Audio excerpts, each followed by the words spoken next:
Subscribe करें हमारे YouTube channel को और बेल आइकन को प्रेस करें हमारे लेटेस्ट वीडियोस को देखने के लिए।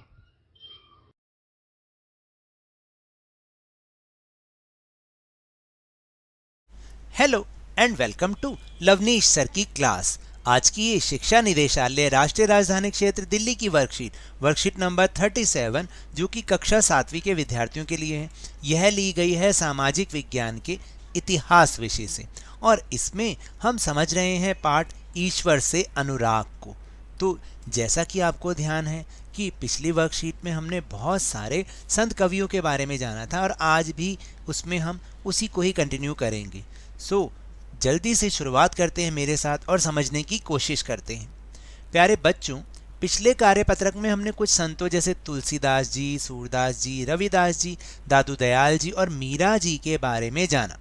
आइए आज हम शंकर देव और कबीर के बारे में जानें। कौन थे ये शंकर देव और कबीर? चलिए देखते हैं। तो देखिए यहाँ एक तस्वीर दे रखी है, ये हैं शंकर देव। अब क्या था, कैसे था, इनके बारे में समझते हैं। जैसे स्थान और समय, ये असम में थे और 15वीं शताब्दी के आसपास थे। उन्होंने विष्णु की भक्ति पर बल दिया। उन्होंने असमिया भाषा में कविताएं तथा नाटक लिखे। उन्होंने ही नाम घर यानी कविता पाठ और प्रार्थना गृह स्थापित करने की पद्धति चलाई जो आज भी चल रही है, यानी कि एक प्रार्थना स्थल बनाया जहाँ पर कविता पाठ किया जाता है यानी भगवान का भजन किया जाता है। तो ये पद्धति इन्होंने ही चलाई थी जिसे हमने नाम घर का नाम दिया था। शंकर देव की भक्ति का सार एक शरण नाम धर्म एक सर्वोच्च सत्ता के प्रति समर्पण के नाम से जाना गया। शंकर देव की शिक्षाएं भगवत गीता तथा भागवत पुराण पर आधारित हैं। उन्होंने ज्ञान के प्रसार के लिए सत्र या मठों की स्थापना को प्रोत्साहित किया। उनकी प्रमुख रचना में कीर्तन घोष शामिल हैं। तो ये सारी जो सूचना थी वो शंकर देव जी के बारे में थी कि वो कहाँ थे, मतलब उनका जन्म कहाँ था या वो कहाँ के थे। असम के थे, 15वीं शताब्दी के आसपास थे। विष्णु जी की भक्ति पर ज़्यादा बल दिया और असमिया भाषा में ही अपने जो भी रचनाएं उनको उन्होंने लिखा और फिर उन्होंने नामघर नाम की एक पद्धति भी चलाई। फिर ये चित्र है कबीर जी का।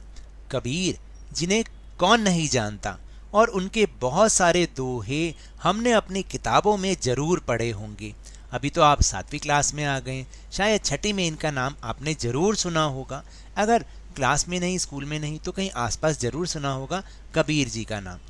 चलिए अब इनके बारे में हम सूचनाएं एकत्रित करते हैं। स्थान और समय, बनारस 15वीं-16वीं शताब्दी के आसपास, यानी वो बनारस में थे और 15वीं-16वीं शताब्दी के आसपास थे। उनकी साखियों और पदों का विशाल संग्रह है जिनसे उनके विचारों की जानकारी मिलती है, यानी उन्होंने अपने विचार साखियों और पदों के द्वारा अभिव्यक्त किए। कबीर के कुछ भजन तथा साखियाँ गुरु ग्रंथ साहब, पंचवाणी और बीजक में संग्रहित और सुरक्षित हैं। उनके काव्य की भाषा बोलचाल की हिंदी थी जो आम आदमियों द्वारा आसानी से समझी जा सकती थी, यानी उन्होंने काव्य ऐसा लिखा, कविताएं ऐसी लिखी कि जो हिंदी में थी और आम आदमी उसे बहुत आसानी से समझ सकते थे।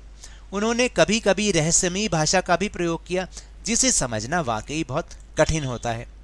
कबीर के उपदेश प्रमुख धार्मिक परंपराओं की पूर्ण एवं प्रचंड अस्वीकृति पर आधारित थे, यानी जो उनके उपदेश थे वो किस पर आधारित थे?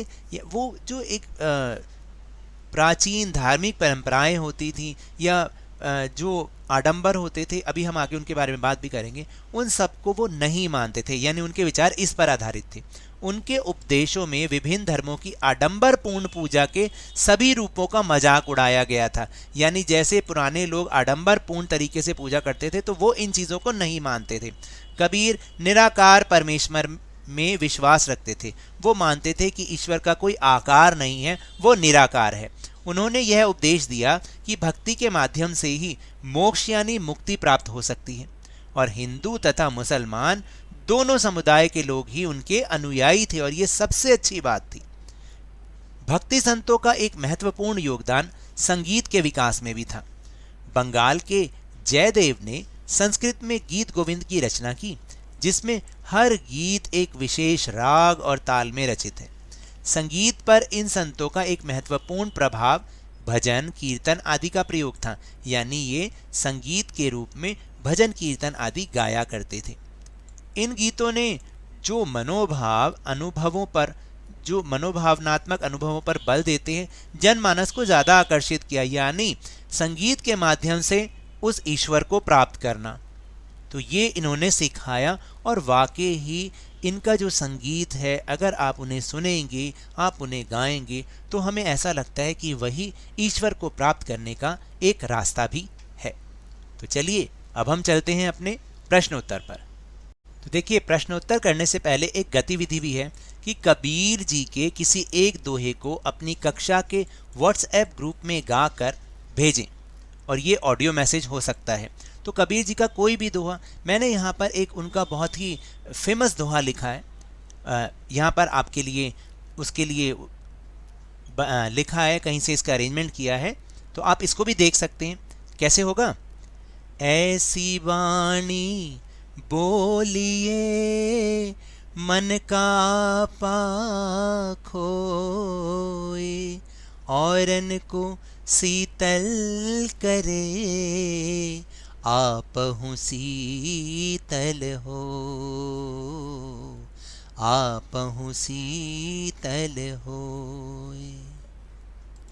यानी कहने का मतलब है कि हमें ऐसी वाणी बोलनी चाहिए जो कि सुनने वाले का मन का आपाक हो जाए और वो दूसरों को भी एक राहत पहुंचाए और हम भी उससे शीतल हो जाएं, यानी हमें भी बहुत राहत मिले। तो ऐसी वाणी बोलनी चाहिए हमें। तो अब चलते हैं अपने प्रश्नोत्तर पर। तो पहला प्रश्न है कि शंकर देव ने कौन सी पद्धति चलाई? इसका उत्तर है कि शंकर देव ने ही नाम घर यानी कविता पाठ और प्रार्थना गृह स्थापित करने की पद्धति चलाई, जो आज भी चल रही है। फिर दूसरा प्रश्न है, कबीर द्वारा अभिव्यक्त प्रमुख विचार क्या क्या थे? उन्होंने इन विचारों को कैसे अभिव्यक्त किया, ये हमें बताना है। तो देखिए, कबीर द्वारा अभिव्यक्त प्रमुख विचार क्या क्या थे? कबीर के उपदेश प्रमुख धार्मिक परंपराओं की पूर्ण एवं प्रचंड अस्वीकृति पर आधारित थे। उनके उपदेशों में विभिन्न धर्मों की आडंबर पूर्ण पूजा के सभी रूपों का मजाक उड़ाया गया था और कबीर निराकार परमेश्वर में विश्वास रखते थे। उन्होंने इन विचारों को साखियों और पदों में अभिव्यक्त किया था। फिर तीसरा और अंतिम प्रश्न है कि गीत गोविंद की रचना किसने की? देखिए, बंगाल के जयदेव ने संस्कृत में गीत गोविंद की रचना की थी।